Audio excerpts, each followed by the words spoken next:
I just don't believe, Portis, you worked as hard as you needed to work to be what you could have been. I believe you left a Hall of Fame career on the table. I've told you that. This ain't something I'm just not sharing. You could have been that. You you have, and I look at it totally different because I feel like I did all the work that I needed to do. And I was having this conversation recently about guys and workouts. You Yep. know, I wasn't a guy for workouts. That just wasn't me. I hated weights. But when it came game day, I was the toughest, strongest man on the field. So I didn't see too many other people diving in 300-pound guys' chests. I didn't see too many other people hustling 70, 80 yards trying to throw a block, you know, to carry out my fake, run to the other side of the field, come back, crack back, then carry the ball. I didn't see no more dudes doing that.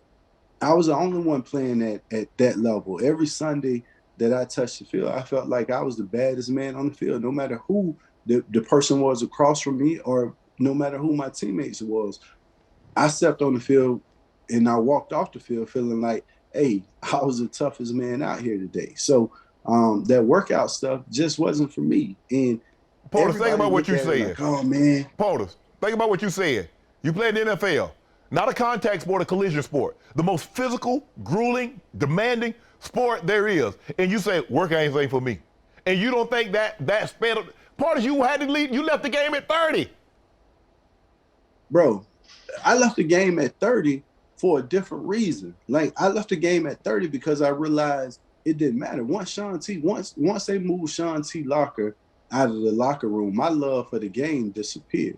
Okay. You see what I'm saying? Like, yeah. Everybody looked like, oh man, you left the game so early.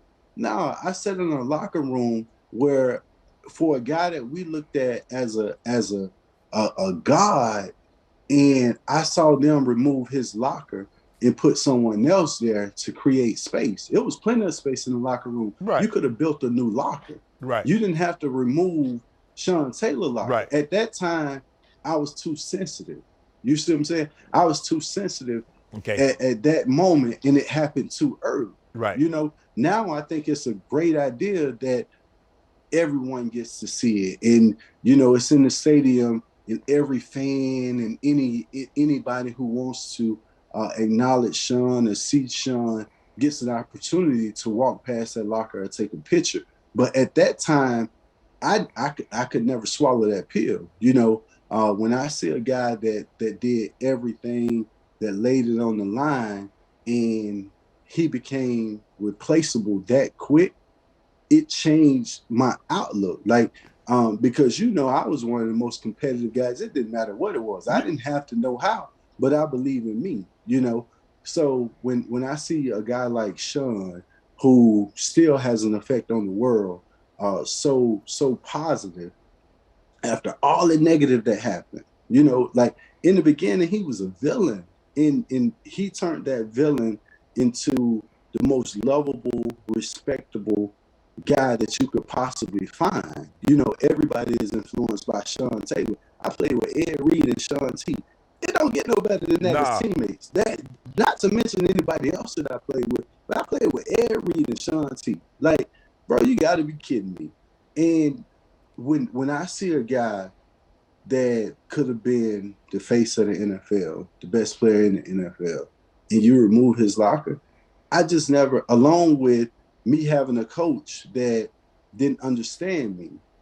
You see what I'm saying? Like, everything happened at the same time. I lost my grandmother. Sean get killed.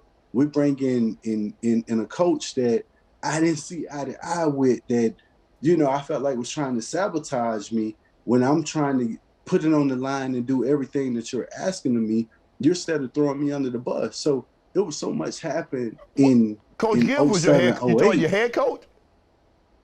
Man, I'm talking about Coach Zorn, not Coach Gibbs. Coach who? Coach Zorn. Okay. Jim Zorn. Okay. Exactly. Okay. Right. You see what I'm saying? Right. You don't even know who it was. Coach Zorn. So it was so much happened that took the love away from the game, because you feel like, man, I'm going out here and fighting. I'm throwing haymakers. I'm throwing punches, and I'm running through walls, whatever it takes. And now my head coach punching me in the back of the head. Like, I'm trying to fight for you. You punching me in the back of the head. Right. So it was just one of those situations that my appreciation and love I felt like wasn't reciprocated. So it separated me from the game. So that's why I retired. That's why I walked away from the game, because I couldn't give it that same, I'm the That passion, toughest that man on the desire field. that I you, didn't care anymore. right. You see what I'm saying? I Yep. didn't care anymore. And that was Coach Shanahan came, and I'm reunited with Bobby T, who I got the most respect in the world for Bobby T. To Right. this day, I still talk to Bobby T. Yep. He still reach out. You know what I mean? And when Bobby T came back, I don't even think Bobby T saw the dog that he remembered. You know what I mean? And I couldn't. This is my man. This is Bobby T. This is the man who raised me and put me in position to go out and win. And I can't be, I don't have that dire. You couldn't give him the dog effort that you once could. Yeah, because my love wasn't the same. You see what I'm saying? Yep. So I felt like I was cheating the game. So I wanted out of the game. And I even told Dan Snyder when we called. Dan said no. Coach Shanahan said no to me retiring. Both of them said no, that's a bad idea. But I told them, hey, bro, I'm cheating y'all. You know what I mean? I'm cheating you. I'm cheating my teammates. I'm cheating me because I really don't care. Like it don't matter to me anymore because I don't love this anymore. You finished with 9,923 yards, 75 touchdowns, 77 yards of 10,000, 648 yards short of John Riggins' all-time Washington football team mark. I didn't know this. You and O.J. Simpson are the only players to rush for at least 120 yards in 5 consecutive games. You did it twice in your career. Think about all the great running backs. Man, there are a lot of running backs in the Hall of Fame. There are a lot of running backs currently playing that's really good. There's only 2 that did that. Bro, when you look at these accolades and knowing what I left this game, knowing what I left on the field, the numbers speak for themselves. Everybody's like, oh man, you played for 9 years. Well, 3 of those years I got hurt. So I look at that span as, God, you weren't working 6, out, maybe but a anyway. 7-year span. No, working out don't stop a concussion. Working out don't stop tearing a groin. Yeah. No. Working out don't stop either of those. Nothing is 100%, Portis. Nothing. Nothing is 100%. But it greatly reduces the chances, not the concussion, but it greatly reduces the chances of some of those other injuries happening. Don't do that, Portis. Don't do that, Bro, I had freak injuries. I got hurt going to make a tackle in a preseason game that I shouldn't have been in. Oh, see, I got hurt doing that. See, and you went out there with that same mentality. You hated the preseason. Yeah, but that's real talk. Like that's real talk. I got hurt in a preseason game. People look at it like, oh man, you was injury prone. If you put me on the field, I only know one speed. Yeah. I'm gonna give you all I got. Yes. If I'm on the field. So either I'm giving you all I got or sit me on the sideline. Because once I get out there, the competitor gonna kick in. Right. You see what I'm saying? Yep. Like the competitor gonna kick in. So for me, man, I just think the numbers speak for themselves. Yeah. And I got hurt 2 consecutive years. Right. When you sit and say my numbers, well, you 77 yards short. I got hurt in 09 and 2010. I needed 77 yards to reach the pinnacle, which would be 10,000. Those same 2 years, you saying over a 2-year span, I could have became the all-time leading rusher in an organization that got a Hall of Famer in Rigo. And Johnny Mitchell. So it just wasn't meant.